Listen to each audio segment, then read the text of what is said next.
Oi pessoal, hoje eu vou me abrir pra vocês, vou contar como eu me descobri, como eu me assumi, como foi, né, todo o meu processo. Eu sempre quis gravar esse vídeo, então eu tô muito feliz e animada por poder estar gravando ele. Vou colocar umas fotinhas também aqui das minhas épocas pra vocês acompanharem certinho, porque muitas vezes coisas acontecem na vida das pessoas fora da internet que a gente vendo aqui de fora não sabe, né? Gente, eu não fiz nem roteiro, eu só anotei aqui os pontos e eu vou ir falando como eu me descobri. Eu venho de uma família cristã, evangélica, né? E minha família toda sempre teve a mente muito fechada. Mas eu não. Eu sempre fui muito diferente deles. Então eu nunca tive esse medo de gostar de meninas, essa homofobia interna que muitas pessoas LGBTs que cresceram dentro da igreja pode acabar tendo, sabe? Pra mim foi muito natural. Quando eu tinha 12 anos, eu comecei a me interessar por algumas pautas importantes. Por exemplo, o feminismo foi a primeira pauta, assim, que eu me aprofundei, sabe? Eu não vou lembrar da história 100%, porque faz tempo, né? Mas eu fui abrindo minha mente pra vários assuntos. E quando eu me descobri, quando eu falei, caramba, é isso aqui, muita coisa mudou também, eu descobri muitas coisas. Então assim, em 2017 eu tava pelo Facebook, vi uma menina que eu achei muito bonita, e aí eu lembro que eu pensei, eu beijaria essa menina. E aí eu já tinha escutado falar sobre bissexualidade em algum lugar. E aí foi quando eu fui procurar sobre bissexualidade. A gente sempre tem esses momentos, né? Mas é muito importante se informar, cara. Eu fico muito feliz do meu processo de aceitação não ter sido nada complicado, sabe? Foi natural, foi muito fácil pra mim. O difícil foi lidar, entendeu? A gente ainda vai entrar nesse assunto. E aí, eu me identifiquei como bissexual em 2018. Só que não foi, tipo, início de 2018. Foi, tipo, final de 2018. Tipo assim, meio pro final de 2018. E foi nessa época que eu gostei da primeira garota. Que eu me apaixonei pela primeira garota. Eita, que vai ter choro nesse vídeo. A gente começou a conversar, só que tinha um detalhe, né? Ela é de São Paulo e eu sou do Rio. E aí, né? Conheci ela com 13 pra 14 anos e a gente conversava muito sobre tudo. E foi uma conexão, assim, coisa de outro mundo. Ela foi meu primeiro amor, sabe?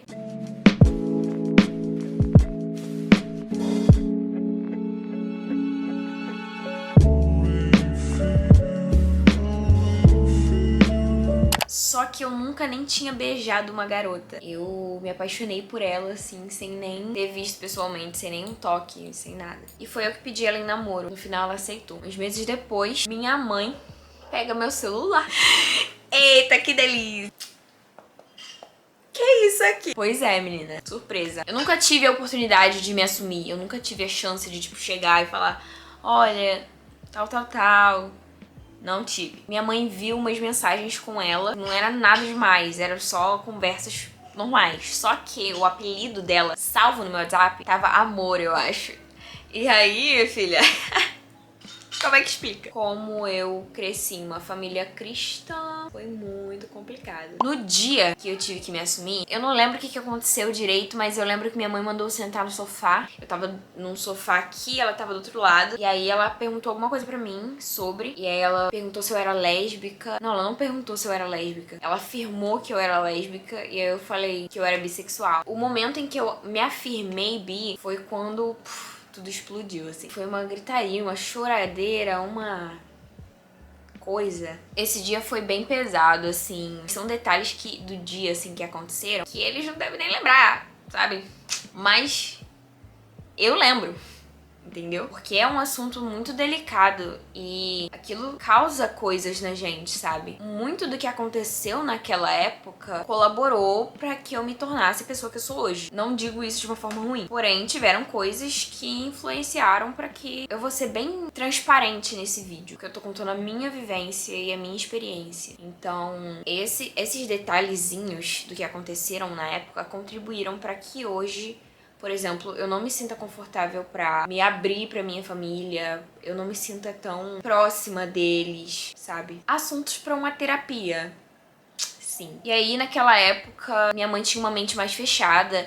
Conforme os anos foram passando, eu fui conversando com minha mãe sobre várias pautas importantes também, né? E aí ela foi abrindo a mente pra várias coisas. Até porque esse público, um público LGBT, acaba alcançando ela, né? Porque minha mãe, ela também usa muito a internet, então a gente tá muito nesses espaços, a gente tá em todo canto, né? E os meus amigos são todos LGBT, então em um momento ela foi entendendo e se acostumando. Mas voltando aqui, na época onde ela tinha uma mente mais fechada, eu lembro que ela queria que eu fosse mais pra igreja com ela, depois que eu me assumi. Enfim, eu tive que terminar com a menina de São Paulo. Não é que eu tive que terminar, é porque com essas coisas que aconteceram, eu fiquei muito mal, muito mal. Eu acho que eu tava desenvolvendo algo psicologicamente ruim. E, consequentemente, eu acabei me afastando dela sem querer, sabe? Nisso, ela acabou conhecendo alguém mais perto lá e eu entendi completamente, porque além de todos esses problemas com a minha família, eu não podia estar perto dela. Não tinha o que fazer. Final de 2019, eu já conheci uma outra menina daqui do meu bairro. Ela estudava comigo, inclusive. E eu comecei a gostar muito dela, tal. Na hora do intervalo, a gente ficava conversando, tipo, no pátio e tal. A gente sentava juntas pra ficar conversando. Alguém daqui desse bairrozinho, eu tô bem... Até hoje eu fico assim, quem que foi? Quem que foi? Gente, inventaram pra minha mãe que eu tava pegando uma garota no corredor da escola. Tipo assim... Gente, quem foi o capeta que fez isso? Pronto, mais confusão, né? Como se eu já não tivesse passado por coisa suficiente. Eu tive que explicar pra minha mãe que não era verdade, mas ela não acreditava em mim. Então, conclusão, esse período em que eu me assumi foi muito conturbado. 2019 praticamente inteiro foi problema. A minha mãe sempre me dava puxões de orelha, vinha conversar comigo, mesmo que não fosse uma conversa muito confortável. Ela tava ali. Por um outro lado, o meu pai ignorou completamente. O dia em que eu me assumi foi o único dia que ele falou sobre. Então, eu não posso dizer da evolução dos pensamentos do meu pai, porque diferente da minha mãe, que eu vejo que ela evoluiu mentalmente, ela, sabe, abriu mais a mente dela, começou a tentar me compreender um pouco. Eu não sei do meu pai. Então não tem como tá dizendo aqui. 2020 passou e agora a gente vem pra 2021. Esse foi um ano de muitas mudanças e muitas coisas acontecendo também em relação à minha sexualidade e meu conhecimento sobre mim mesma. Esse processo de dúvida sobre a minha sexualidade. Eu me identifiquei como bissexual até 2021. Mesmo já tendo tido dúvidas antes, em 2021 foi quando eu realmente me descobri lésbica. 2021. E aí foi um processo muito louco também, porque eu fiquei tipo, cara, eu sentia que eu não me conhecia direito, porque eu não entendia porque toda hora eu parecia me identificar com alguma coisa diferente, ou toda hora eu tava duvidando de mim. Essa questão, assim, de rótulos me deixava muito ansiosa. Tipo, eu preciso caber em alguma coisa. Como é que eu falo que eu sou isso e eu... Sabe, essa confusão, era uma confusão, assim, pra mim. Pra muita gente não é, e pra muita gente esse rótulo pode ser ótimo. Pra algumas pessoas não é tão ruim. Pra mim foi. Só pra esclarecer aqui o negócio da minha mãe querer que eu fosse mais pra igreja, com o tempo ela foi parando. Não sei se alguém conversou com ela também, mas ela percebeu que se eu quisesse estar lá, eu iria por vontade própria. Você forçar a pessoa a uma religião não quer dizer que ela vai gostar de estar ali, não quer dizer que ela vai pertencer ali, não quer dizer que ela vai acreditar naquilo que você acredita. Tanto que hoje em dia eu sou agnóstica. Eu já era na época, na verdade.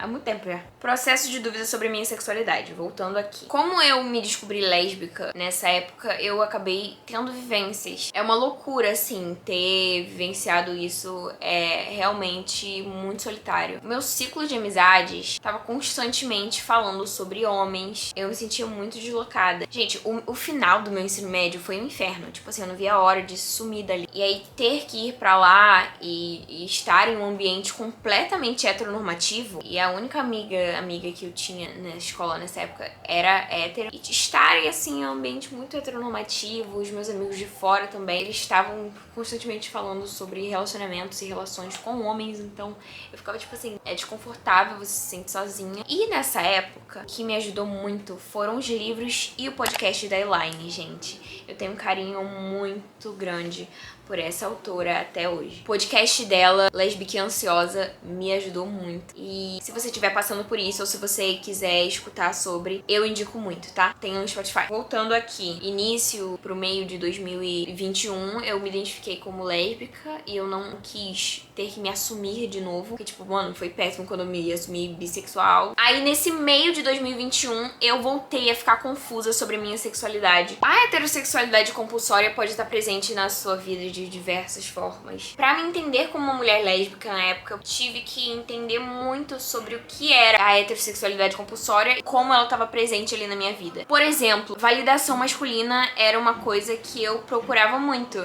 antigamente.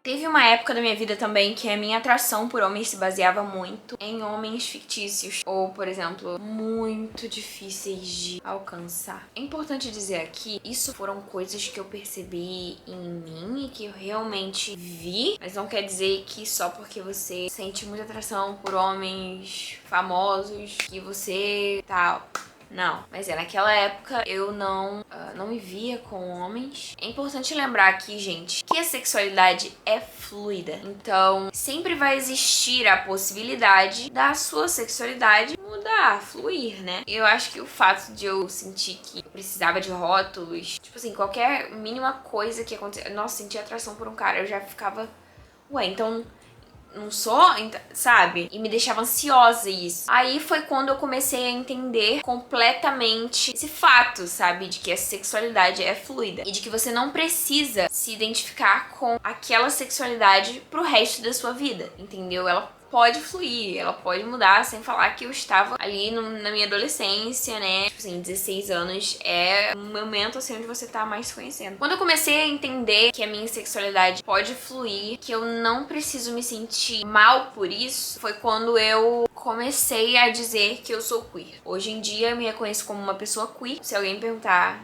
a minha sexualidade, eu irei falar que eu sou queer. O que é queer? Eu recebo muito essa pergunta quando eu falo sobre nos meus stories. Queer, gente, é um termo guarda-chuva. O termo queer abrange várias outras sexualidades ali, várias outras coisas. Só que é um termo mais aberto e me deixou e deixa mais confortável me reconhecer como queer. Resumidamente, gosto de tudo e todos, independente do gênero. Lembrando que a minha sexualidade um dia pode fluir e pode mudar. E é assim que funciona, gente. Foi libertador, assim, me reconhecer como queer e me desprender dessa ideia de que, tipo, eu precisava ser tal coisa por um longo período ou, tipo assim, pro resto da minha vida. E, enfim, uma beleza. A minha relação com os meus pais depois de tudo isso. Hoje em dia é um pouco mais tranquilo, mas ao mesmo tempo não é, né? Por exemplo, já namorei com uma pessoa que na época se identificava com o gênero feminino. Tipo assim, eu contei pra minha mãe, mas não pude falar com meu pai porque minha mãe tinha medo da reação dele. Então, tipo assim, já tive que esconder quem eu era, né? Basicamente, dentro de casa. Já passei por diversas situações. Eu demorei muito a fazer esse vídeo porque eu não tinha liberdade também pra falar sobre minha sexualidade abertamente. Aí teve um certo tempo que eu evitava falar sobre minha sexualidade no meu Instagram, enfim, porque, enfim, né, evitar confusão. Eu escutei alguém falar uma vez que você não precisa ser aceito pela sua família. Tipo, é muito bom se você é aceito pela sua família, é muito incrível você ser acolhido e ter pessoas que te amam independentemente e te entendem. Você pode querer que essas pessoas te aceitem, mas você não precisa da aceitação delas. Eu não sei como colocar isso certamente em palavras, mas hoje em dia, depois de todas essas situações, eu não preciso ser aceita. É complicado porque quando eu namorei meninas, eu não podia nem citar o nome delas em casa, mas quando eu namorei um menino, ele foi incluso em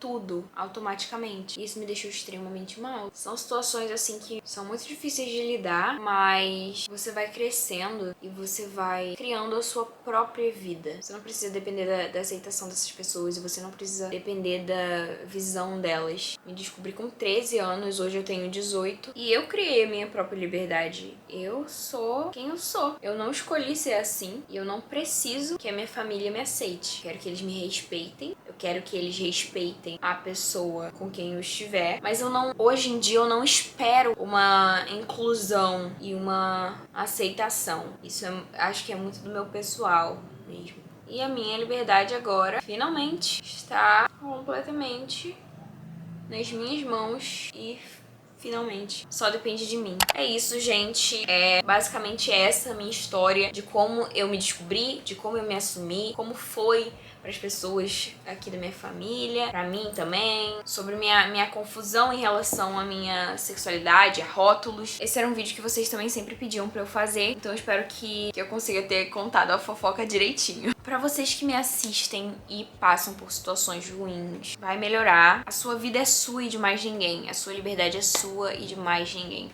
Enquanto você ainda estiver dependendo da sua família para certas coisas, acaba sendo mais complicado. Então, tenta conquistar as suas coisinhas, entendeu? Eu não posso dar um conselho aqui, porque cada situação é uma situação, cada pessoa passa por uma coisa, mas você não depende deles para ser feliz.